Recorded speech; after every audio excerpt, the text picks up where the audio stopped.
Thank you, Mr. Speaker. Mr. Speaker, after questions in this House about vaccine clinics for the homeless in the inner city, a flurry of phone calls erupted from the minister's office, and on October 30th, a clinic opened at the Hope Mission and was then cancelled.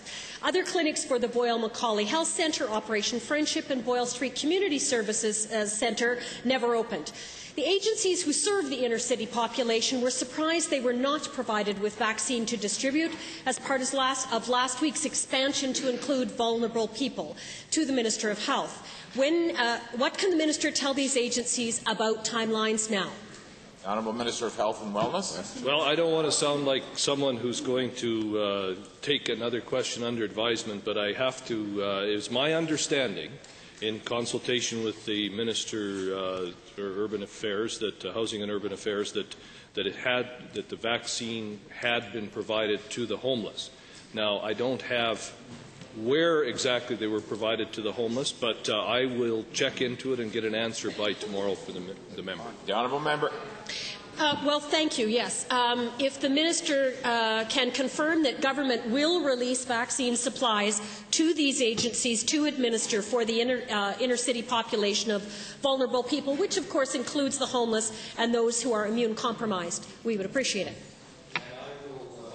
I can give the member that assurance, and I'm going to ask the Minister of Housing and Urban Affairs to supplement the answer, Mr. Chair. Thank you, Mr. Speaker. I'm pleased to let you know, Mr. Speaker, that we did at Hope Mission vaccinate 289 people.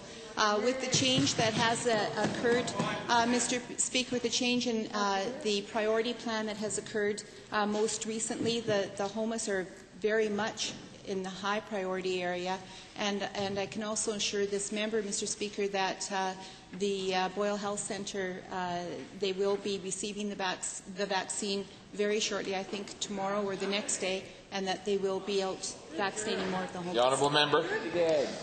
Thank you. Back to the Minister of Health and Wellness. Given that the Edmonton Police Service requested special treatment for its frontline officers and was turned down the same day that a special clinic was held for friends, family and team members of a hockey club, when will the Minister release the ethical guidelines that established the priority ranking for vulnerable people and allowed for these two groups to be treated in the order that they were?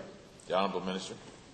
Well, Mr. Speaker, we've dealt with the issue relative to what the member raises in Calgary, but I am pleased to say that as of effective today, any of the first responders, firefighters, police, can get vaccinated. They are in that group. They can go to a mass clinic any time today and going forward. In addition to that, we will be making arrangements today with the various municipalities around the province to provide the vaccine, because in most cases the municipalities are wanting to do the vaccination themselves, and so if they choose to do it that way, we will provide them the vaccine, and those arrangements are being made today by Alberta Health Services.